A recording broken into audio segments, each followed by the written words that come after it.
बोलती पुस्तके. ज्यांना वाचनाचा नाद त्यांना बोलती पुस्तके घाली साद. आमचं चॅनल सबस्क्राईब करा आणि सबस्क्राईब करायला इतरांनाही सांगा. नमस्कार श्रोते मित्र हो, बोलती पुस्तके सादर करीत आहे लेखक अशोक कुबडे लिखित कादंबरी गोंडर भाग 4. शिवरात्रीचं पारणं अजून 2 दिवस होतं. वामननं रात्री शपथ घेतली, 2 दिवस पेईन, पण पुन्हा घरात सुख नांदणार, घर आनंदी होईल या आशेवर दोघं मायलेकरं खुश होते. डोंगरगावच्या हजामती बलुत्याच्या आसाम्या होत्या, पण महारामांगाची आणि इतर समाजाची माणसं नगदी पैशानं हजामती करीत. त्यांना वावरं शिवरं कुठली, मजुरीचा पैसा हातात खेळतो. महारामांगाच्या दाड्या करू नको, नाहीतर आमचं बोलतो सोडून दे, असं डोंगरगावच्या गावातल्या काही वर्णवाद्यांनी वामनला ताकीद देऊन बजावलं होतं. पण वामन परिवर्तनवादी विचारांचा म्हणून त्यानं वेगळ्या वस्त्रात ठेवून का होईना मात्र महारामांगाच्या इतर समाजाच्या हजामती करणं सुरूच ठेवलं. त्यातून 4 पैसे मिळत खर्चाला. पण ह्या वामनच्या वागण्यानं डोंगरगावातील काही खुळचट दुखावले आणि त्यांचा डोळा मात्र वामनवर कायमचा राहिला. त्या पैशावरच तो 2 दिवस खूप दारू पिला, कारण सोडायची होती. पारण्याचा दिवस उजाडला. शेवंत आणि यशवंत खूप आनंदी होते. वामन आजपासून दारू सोडणार होता. दारूमुळे होणारी किरकिर कायमची संपणार होती. शेवंतानं आज पारणं धरलं. ह्याच आनंदात सगळा दिवस गेला. वामननं दारू सोडली हे हळूहळू 4-2 दिवसात सगळ्या गावालाच माहीत झालं.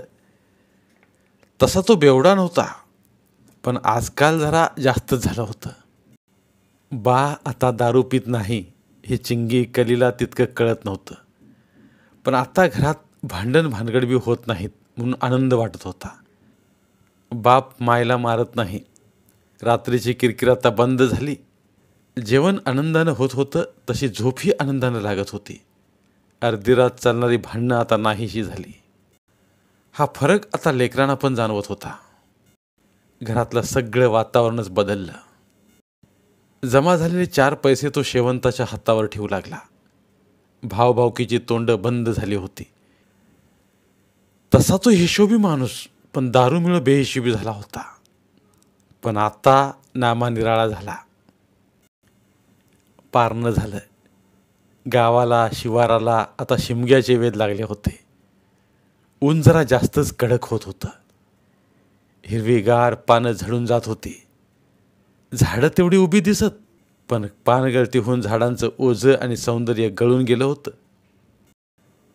पळस तेवढा फुलला होता. गावात होळीची बोंब सुरू झाली. पोरासोरांच्या टोळ्याच्या टोळ्या जळतण जमा करीत होत्या. घाण घाण शिव्यांच्या अरोळ्या कानावर पडत होत्या. मोठी मोठी लाकडं पोरं चोरून आणत.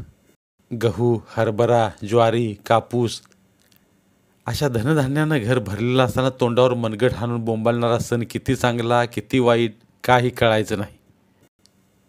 सगळी रानं उजाड झालेली. तळपत्या उन्हात उघडा बंब होऊन रानात औत हाकणारा शेतकरी भर उन्हात घाम गाळताना काळ्या भोर पाटीच्या दंडानं घाम ओघळत होता. काळं शार रान पेरणीसाठी तयार होणार होतं. पैनगंगा जरा आटण्याच्या मार्गावर होती. आता गव्हाला पाणी कुठून मिळणार या प्रश्नात शेतकरी बुडालेला होता. पिंगळी गावच्या भोवतालून कॅनलचं काम सुरू झालं. कॅनलच्या खोदकामाला शेकडो माणसं लागत होती. खोदकाम बांधकाम हे माणसाकडून करून घेतलं जात होतं. मोठ्या मोठ्या कॉन्ट्रॅक्टरने ते गुत्त घेऊन कामाला लोक लावली होती. लोकांच्या राहण्या खाण्याची व्यवस्था कामाच्याच ठिकाणी मोठे मोठे तंबू आणि पत्र्यांचे शेड उभे करून करण्यात आले होती. कामावर गडी माणसांसोबत काही बरेच जोडपेही कामाला होती. तेलुगू, लमानी, कर्नाटकी आणि तामिळी लोक परिवारासह लेबर म्हणून काम करत. त्यांच्यासाठी गुत्तेदारानं टीन टपराचं शेड उभं करून दिलं होतं. नवऱ्याच्या बरोबरीनं बाया काम करीत आणि रातच्याला त्या तिथंच 4 भाकरी करून खात. तामिळी, कर्नाटकी, तेलुगू हे अंगानं आडदांड काळे भिल, गुडघ्यापर्यंत टॉवेल नाहीतर पांढऱ्या धोत्राचं धुडवं गुंडाळत. महाराष्ट्रापेक्षा बाहेरची माणसं अशी मेहनती, कामाला डग म्हणत नाहीत, खूप काम करतात. म्हणून अशा मेहनती कामाला गुत्तेदार बाहेरच्या माणसांना काम देतो. काम खूप जोरात सुरू होतं. या कामावरचा मुनीम पठाण हा वामनला आज गुरुवारच्या बाजारात भेटला. पठाण मुनिमाची आणि वामनची ओळख वरट्याच्या संबानच करून दिली. म्हणाला, वामनदा, कॅनॉलच्या कामावरचा हा मुनीम पठाण. आठवडकरी सदा भिकारी, सणाच्या दिवशी दुसऱ्याच्या दारी. वामन थैली सगटच आदाब घातला. पठाण मुनीम म्हणजे उंचापुरा नाकेल घडी, गुबगुबीत चेहरा, हनवटीवर तुरळकच मोजकेच केस, पण चांगले लांब, मुसलमानी चेहरा, दाढी ठेवलेला. अंगात हिरव्या रंगाचा पठाणी कुर्ता पैजामा घातलेला. पैजामा घोट्यापर्यंत आकूड खोचल्या आणि खांद्यावर त्रिकोणी करून भली मोठी मुसलमानी दस्ती टाकलेली.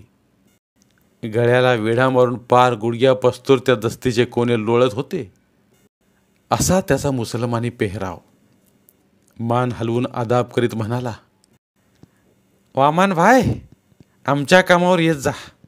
बहुत लोक आहे दाढी कटिंगा करणे को, बहुत धंदा चालतो.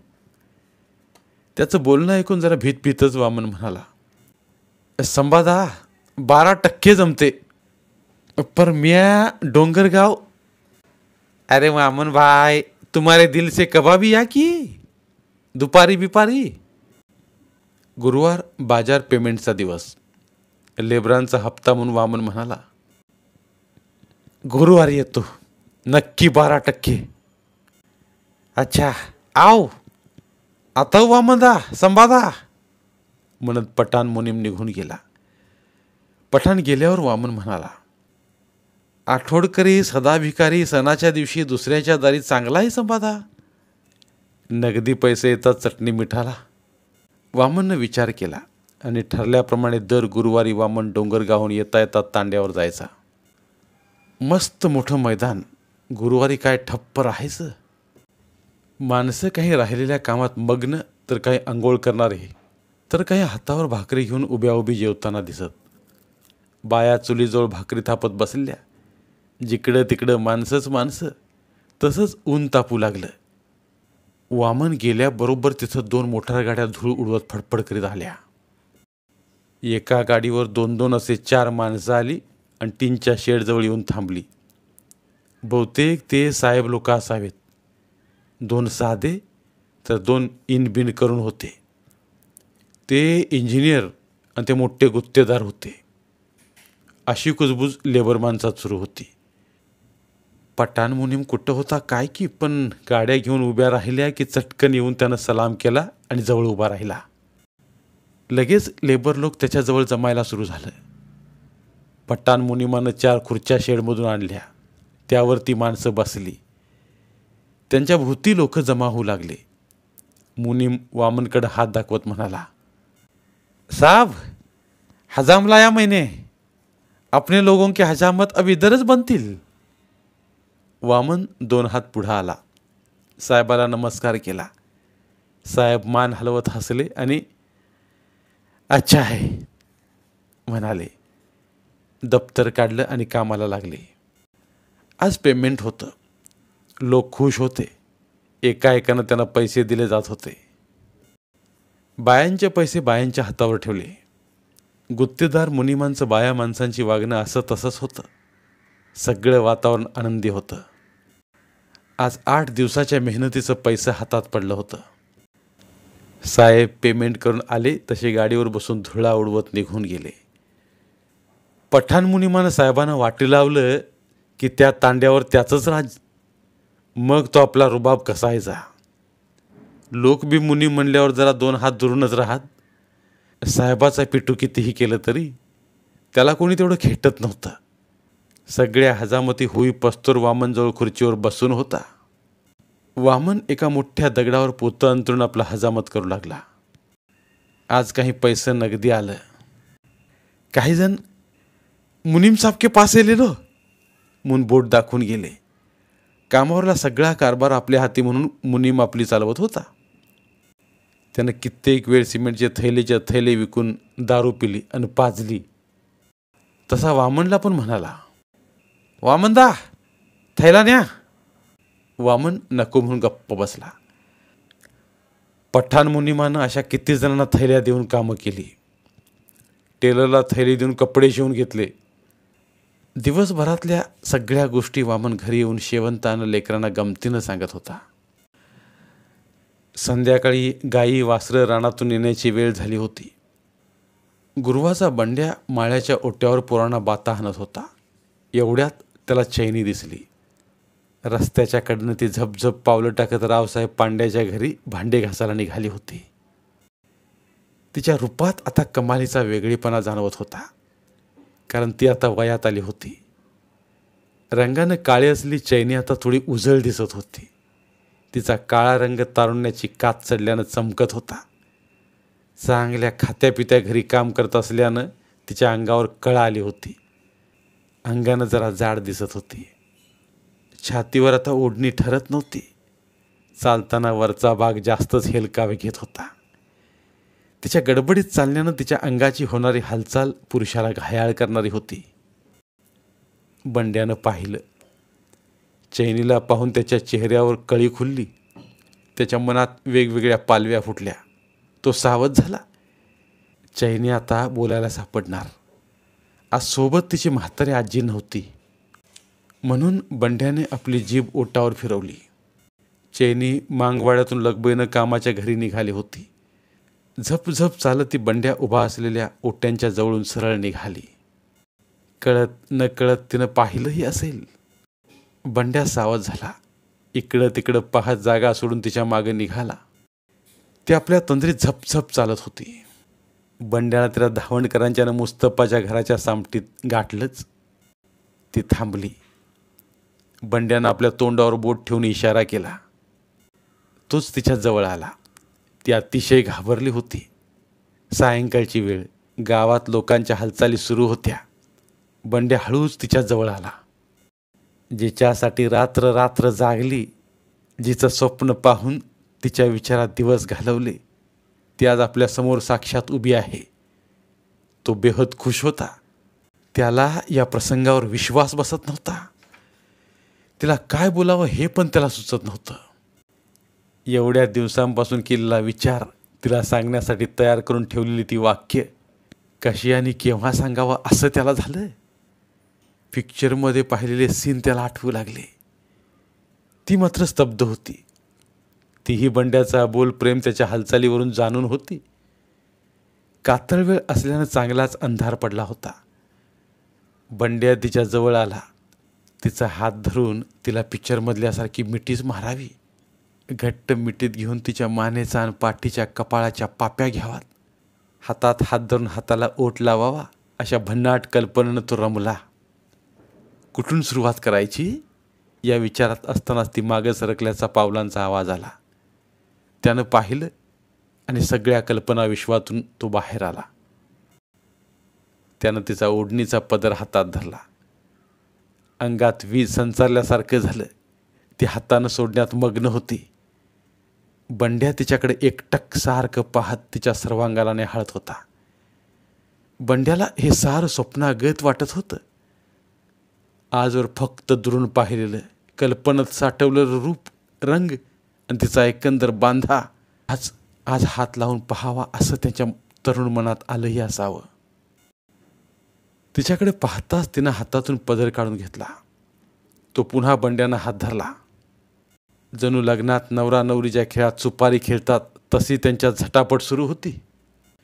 या हाताच्या लपंडावात तिला खूप बोलायच्या नादात तो तिला एवढंच म्हणाला, चैनी, तू मला आवडतेस. ती लाजली, हसली. तिनं लाजून मान वाकडी केली.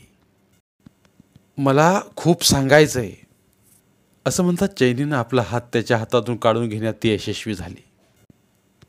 तू मला खूप खूप आवडतेस. मी तुझ्याच विचारात दिवस रात्र असतो.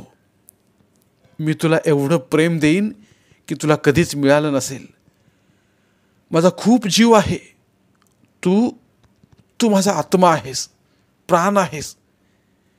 असं मनात अफाट साठवलं तिला कसं बोलावं म्हणून त्यानं आपल्या खिशातून एक कागदाची घडी केलेली चिठ्ठी काढली. ती बंड्यानं बऱ्याच दिवसांपासून तोडक्या मोडक्या शब्दात लिहिली होती. बरेच दिवस झाले द्यायची म्हणून तो वाट पाहत होता. ती मळून मळून काळी कुट्ट झाली होती. ती त्यानं काढली आणि तिच्या हातात ठेवली. ती घेण्यास तयार नव्हती. चैनी गरिबाची पोरगी. तिला कपडे भेटत नाहीत म्हणून कामाच्या घरून दिलेले पुरुषी शर्ट घालत होती ती. कपड्याची काय लाज. अंगाला झाकण्यासाठी पुरुषी शर्टाचा तिला काही तिरस्कार नव्हता.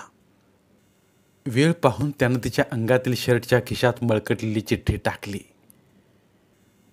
चिठ्ठी टाकताना त्याच्या हाताला तिच्या भारदस्त उरुजाचा झालेला स्पर्श स्वर्ग सुखापेक्षाही सुखद वाटला. त्यानं चिठ्ठी तिच्या खिशात टाकली. चिठ्ठी टाकण्यासाठी त्यानं तिचा हात सोडला होता. तेवढीच संधी पाहून ती झपाट्यानं निघून गेली. तिचं झपझप चालत जाणं, तो सारखं तिच्याकडे वळून वळून पाहत होता. तिच्या पाठीमागून दिसणारे तिच्या मादक शरीराची हालचाल न्याहाळत पुन्हा त्या कल्पनेच्या दुनियेत हरवलेला. आज गुरुवार. दुपारी वामन कॅनॉलच्या कामावर हजामतीला गेलेला. तिथं भांडण सुरू असल्याचं जाणवलं. बरीच माणसं जमा झाली होती. भला मोठा घुळका उभा होता. मोठमोठ्या आवाजात तेलुगू भाषेत माणसं बोलत होती. भाषा कोणतीही असो, त्यातली भांडणं लगेच ओळखता येतात एवढं मात्र नक्की.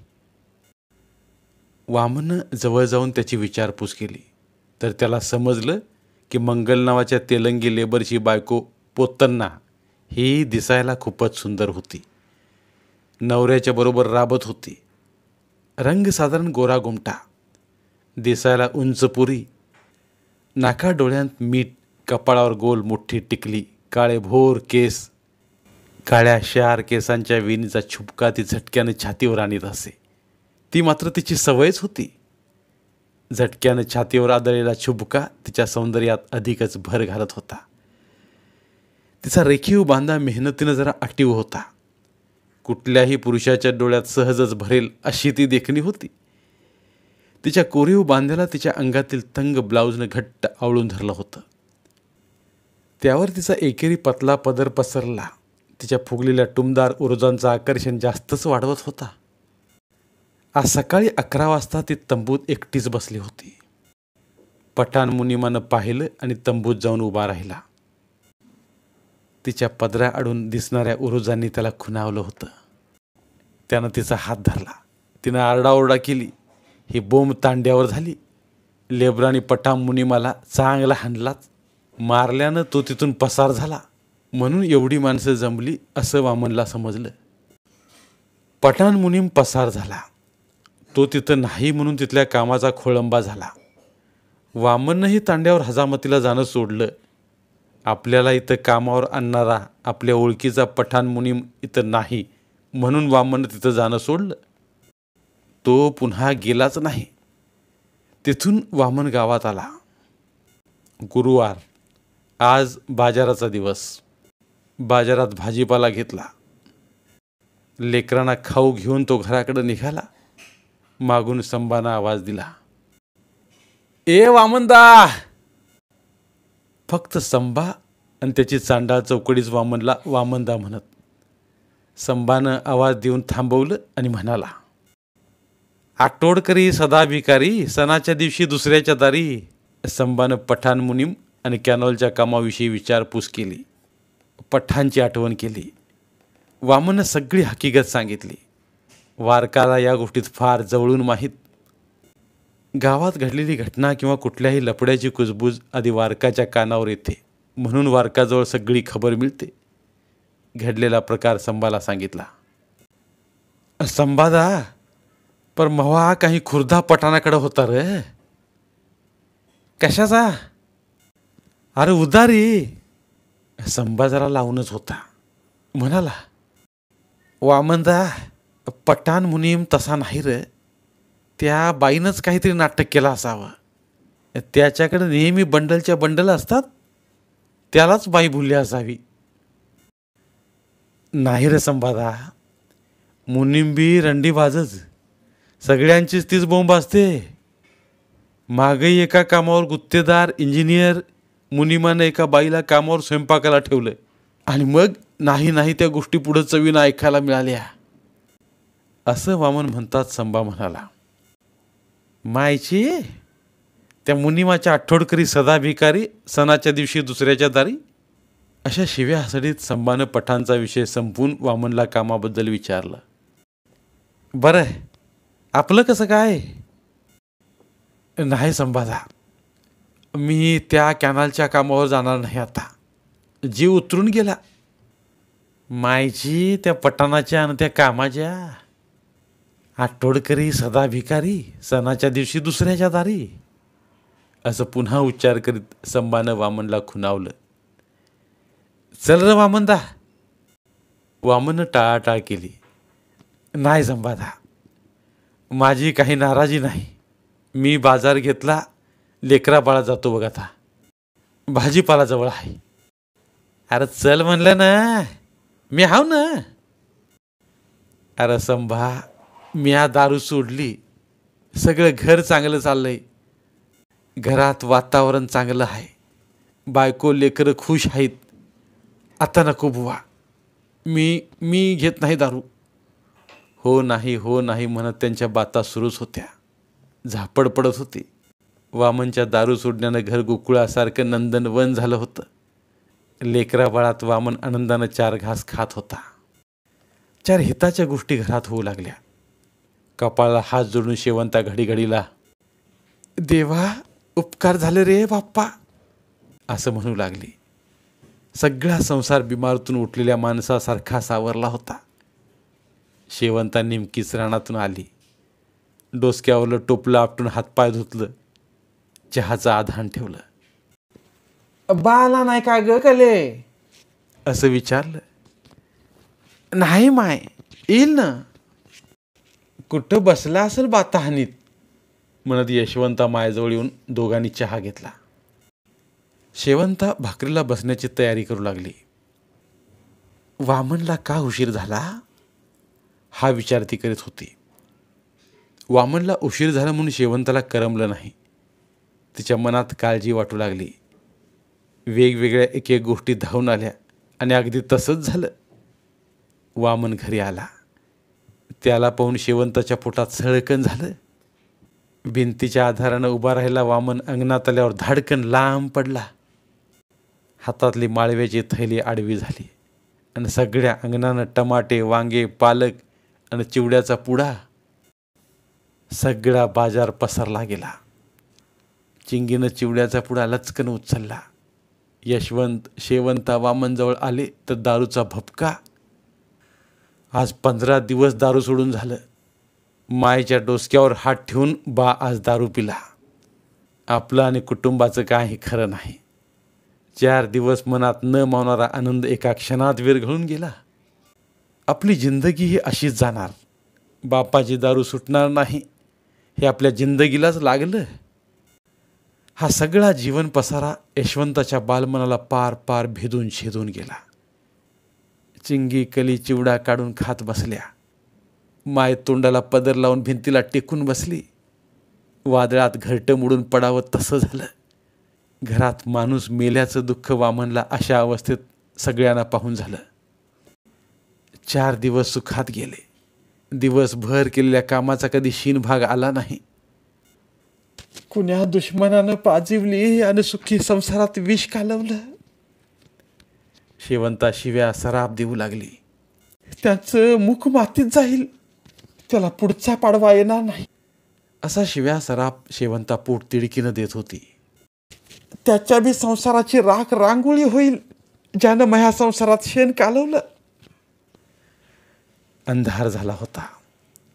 चूल पेटलेली पुन्हा विझून गेली. ती पुन्हा शेवंतानं पेटवली नाही. पोरी चिवडा खाऊन झोपल्या. वामनला आता किती बी बोलून फायदा नाही. किती बी केलं तरी पालत्या घागरीवर पाणी, म्हणून मायलेक जास्त न बोलता उपाशी झोपले.